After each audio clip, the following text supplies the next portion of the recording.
ಕ್ರೈಸ್ತರ ಜಾಗತಿಕ ಧರ್ಮಗುರು pop Francis ಅವರು ಸೋಮವಾರ ನಿಧನರಾಗಿದ್ದಾರೆ. ಪೋಪ್ ಮರಣದ ಬಳಿಕ ಶತಮಾನಗಳಷ್ಟು ಹಳೆಯದಾದ ಹಲವು ಆಚರಣೆಗಳು ಚಾಚೂ ತಪ್ಪದೆ ನಡೆಯುತ್ತೆ. ಪೋಪ್ ಫ್ರಾನ್ಸಿಸ್ ಸರಳವಾದ ಅಂತ್ಯಕ್ರಿಯೆಗಾಗಿ ಬಯಕೆ ವ್ಯಕ್ತಪಡಿಸಿದ್ರು ಅಂತ ಹೇಳಲಾಗಿದೆ.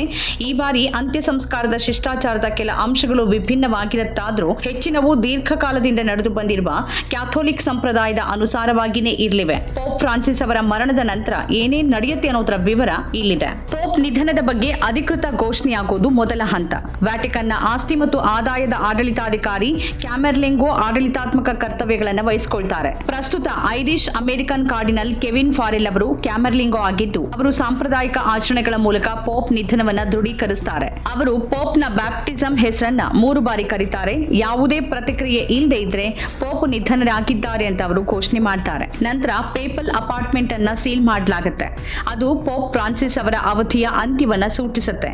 ಅದಾದ ಬಳಿಕ ಪೋಪ್ ಫ್ರಾನ್ಸಿಸ್ ಅವರ ಅಂತ್ಯಕ್ರಿಯೆಯ ಸಿದ್ಧತೆಗಳನ್ನು ಪ್ರಾರಂಭ ಮಾಡಲಾಗುತ್ತೆ. ಆಮೇಲೆ 3 ಕಾರ್ಡಿನಲ್ ಸಹಾಯಕರೊಂದಿಗೆ ಪೋಪ್ ಮುದ್ರೆಯುಂಗರವನ್ನ ಮುರಿಯಲಾಗುತ್ತೆ. ಪೋಪ್ ಮರಣದ ನಂತರ ನಕಲಿ ಅಥವಾ ದುರುಪಯೋಗ ತಡೆಗಟ್ಟೋಕೆ ಅದನ್ನ ನಾಶಪಡಿಸಬೇಕಿರುತ್ತೆ. ಪೋಪ್ ಅವರ ಶವ ಪರೀಕ್ಷೆಯನ್ನ ನಡೆಸಲಾಗುವುದಿಲ್ಲ. ಫ್ರಾನ್ಸಿಸ್ ಅವರ ದೇಹವನ್ನ ಸಾರ್ವಜನಿಕ ವೀಕ್ಷಣೆಗಾಗಿ ಸರಳ ಶವಪೆಟ್ಟಿಗೆಯ ಮೇಲ್ಭಾಗದಲ್ಲಿ ಇಡಲಾಗುತ್ತೆ. ಕಾರ್ಡಿನಲ್ಗಳು ಸಮಯದ ಬಗ್ಗೆ ಒಪ್ಪಿದ ನಂತರ ಪೋಪ್ ಅವರ ಶವಪೆಟ್ಟಿಗೆಯನ್ನ ಸೇಂಟ್ ಪೀಟರ್ಸ್ ಬೆಸಿಲಿಕಾಗೆ ಸ್ಥಳಾಂತರ ಮಾಡಲಾಗುತ್ತೆ. ಸಾಮಾನ್ಯವಾಗಿ ಇದು ಮರಣದ ನಂತರ 1-2 ದಿನಗಳಲ್ಲಿ ನಡೆಯುವ ಪ್ರಕ್ರಿಯೆ. 9 ದಿನಗಳವರೆಗೆ ಶೋಕಾಚರಣೆ ಇರುತ್ತೆ. ಮರಣ ಹೊಂದಿದವರ ಗೌರವಾರ್ಥವಾಗಿ ದೈನಂದಿನ ಸಾಮೂಹಿಕ ಪ್ರಾರ್ಥನೆಗಳನ್ನು ನಡೆಸಲಾಗುತ್ತೆ. ಪೋಪ್ ಮರಣದ ನಂತರ 4ರಿಂದ 6 ದಿನಗಳ ನಂತರ ಅಂತ್ಯಕ್ರಿಯೆ ನಡೆಸಲಾಗುತ್ತೆ. ಸಾಮಾನ್ಯವಾಗಿ ಪೋಪರ ಅಂತ್ಯ ಸಂಸ್ಕಾರವನ್ನ ವ್ಯಾಟಿಕನ್ನ ಸೇಂಟ್ ಪೀಟರ್ ಬೆಸಿಲಿಕಾದಲ್ಲಿ ನಡೆಸಲಾಗುತ್ತೆ. ಆದರೆ ಪೋಪ್ ಫ್ರಾನ್ಸಿಸ್ ಅವರು ತಮ್ಮ ಸಂಸ್ಕಾರವನ್ನ ವ್ಯಾಟಿಕನ್ನ ಹೊರಗೆ ರೋಮ್ನ ಸಾಂತಾ ಮರಿಯಾ ಮ್ಯಾಗೋರಿಯಲ್ಲಿ ಸಮಾಧಿ ಮಾಡಬೇಕು ಅಂತ ಬಯಸಿದ್ರು. ಈ ಸಮಯದಲ್ಲಿ ಕಾಲೇಜ್ ಆಫ್ ಕಾರ್ಡಿನಲ್ಸ್ ಅಂದ್ರೆ ಕಾರ್ಡಿನಲ್ಗಳ ಗುಂಪು ಸೀಮಿತ ಆಡಳಿತಾತ್ಮಕ ಕರ್ತವ್ಯಗಳನ್ನು ವಹಿಸಿಕೊಳ್ಳುತ್ತೆ. ಆದರೆ ಹೊಸ ಪೋಪ್ ಆಯ್ಕೆ ಆಗೋವರೆಗೆ ಅದು ಯಾವುದೇ ಪ್ರಮುಖ ನಿರ್ಧಾರಗಳನ್ನು ತೆಗೆದುಕೊಳ್ಳೋದಿಲ್ಲ. ರೋಮ್ನ ಮುಂದಿನ ಬಿಷಪ್ ಅಂದ್ರೆ ಹೊಸ ಪೋಪ್ರನ್ನ ಆಯ್ಕೆ ಮಾಡುವ ಚುನಾವಣಾ ಪ್ರಕ್ರಿಯೆಯಲ್ಲಿ 80 ವರ್ಷಕ್ಕಿಂತ ಕಡಿಮೆ ವಯಸ್ಸಿನ ಕಾರ್ಡಿನಲ್ಗಳು ಮಾತ್ರ ಮತ ಚಲಾಯಿಸೋಕೆ ಅರ್ಹರಾಗಿರ್ತಾರೆ. ಕಾರ್ಡಿನಲ್ಗಳು ಈ ರಹಸ್ಯ ಪ್ರಕ್ರಿಯೆಗಾಗಿ ವ್ಯಾಟಿಕನ್ ನಲ್ಲಿ ಒಟ್ಟುಗೂಡ್ತಾರೆ.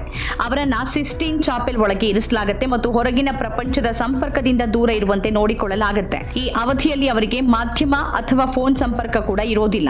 ಭಾರತದ 4 ಕಾರ್ಡಿನಲ್ಗಳು ಈ ಮತದಾನ ಪ್ರಕ್ರಿಯೆಯಲ್ಲಿ ಭಾಗವಹಿಸೋಕೆ ಅರ್ಹರಾಗಿರ್ತಾರೆ. ಈ ಪೈಕಿ 2 ಕೇರಳದವರು. ಗೋವಾ ಹಾಗೂ ದಮನ್ನ ಆರ್ಚ್ ಬಿಷಪ್ 72 ವರ್ಷದ Philip ನೇರಿ Ferrao, ಸಿರೋಮಲಂಕರ Catholic ಚರ್ಚ್ನ arch bishop, ತಿರುವನಂತಪುರಂನ 64 ವರ್ಷದ ಕಾರ್ಡಿನಲ್ ಬಾಸೆಲಿಯೋಸ್ ಕ್ಲೀಮಿಸ್, ಹೈದರಾಬಾದ್ನ ಆರ್ಚ್ ಬಿಷಪ್ ಹಾಗೂ ದೇಶದ ಪ್ರಪ್ರಥಮ ದಲಿತ ಕಾರ್ಡಿನಲ್ 63 ವರ್ಷದ ಆಂಟನಿ ಪೂಲಾ ಹಾಗೂ ಪೋಪ್ ಫ್ರಾನ್ಸಿಸ್ ಅವರ ವಿದೇಶ ಯಾತ್ರೆಗಳನ್ನು ನೋಡ್ಕೊಳ್ತಾ ಇದ್ದ 51 ವರ್ಷದ ಕಾರ್ಡಿನಲ್ ಜಾರ್ಜ್ ಜೇಕಬ್ ಕೂವಾಕಡ್ ಈ 4 ಹೊಸ ಪೋಪ್ ಆಯ್ಕೆಗೆ ಮತದಾನ ಮಾಡಲಿದ್ದಾರೆ. ನಂತರ ಯಾವುದೇ ಅಭ್ಯರ್ಥಿ 3/2 ಬಹುಮತ ಪಡೆಯುವವರೆಗೆ ಅವರು ಬಹು ಸುತ್ತುಗಳಲ್ಲಿ ಮತ ಚಲಾಯಿಸುತ್ತಾರೆ. ಪ್ರತಿ ಮತದಾನದ ನಂತರ ಮತಪತ್ರಗಳನ್ನು ಸುಡಲಾಗುತ್ತೆ. ಸಿಸ್ಟೀನ್ ಚಾಪೆಲ್ ಒಳಗಿನಿಂದ ಕಪ್ಪು ಹೊಗೆ ಹೊರಬಂದ್ರೆ ಯಾವುದೇ ನಿರ್ಧಾರ ತೆಗೆದುಕೊಳ್ಳಲಾಗಿಲ್ಲ ಅಂತ ಅದು ಸೂಚಿಸುತ್ತೆ. ಆದರೆ ಬಿಳಿ ಹೊಗೆ ಹೊಸ ಪೋಪ್ ಆಯ್ಕೆಯಾಗಿದ್ದಾರೆ ಅಂತ ಸೂಚಿಸುತ್ತೆ. ಅದನ್ನ ರಾಸಾಯನಿಕಗಳಿಂದ ಸ್ಪಷ್ಟವಾಗಿ ಗೋಚರಿಸುವಂತೆ ತೋರಿಸಲಾಗುತ್ತೆ. ಹೊಸ ಪೋಪ್ ಆಯ್ಕೆಯಾದ ನಂತರ ಅವರು ತಮಗೆ ಸಿಕ್ಕಿರುವ ಹುದ್ದೆಯನ್ನ ಸ್ವೀಕರಿಸ್ತಾರಾ ಅಂತ ಔಪಚಾರಿಕವಾಗಿ ಕೇಳಲಾಗುತ್ತೆ. ಅವರು ಒಪ್ಪಿದ್ರೆ ಅವರು ಪೇಪಲ್ ಹೆಸರನ್ನ ಆಯ್ಕೆ ಮಾಡಬೇಕು. ನಂತರ ಹಿರಿಯ ಕಾರ್ಡಿನಲ್ ಡೀಕನ್ ಸೇಂಟ್ ಪೀಟರ್ಸ್ ಬೆಸಿಲಿಕಾದ ಬಾಲ್ಕನಿಯಲ್ಲಿ ಲ್ಯಾಟಿನ್ ಭಾಷೆಯಲ್ಲಿ ಹ್ಯಾಬೆಮಸ್ ಪಾಪಮ್ ಅಂತ ಘೋಷಿಸ್ತಾರೆ. ಅಂದ್ರೆ ನಮಗೆ ಈಗ ಪೋಪ್ ಇದ್ದಾರೆ ಅಂತ ಅರ್ಥ.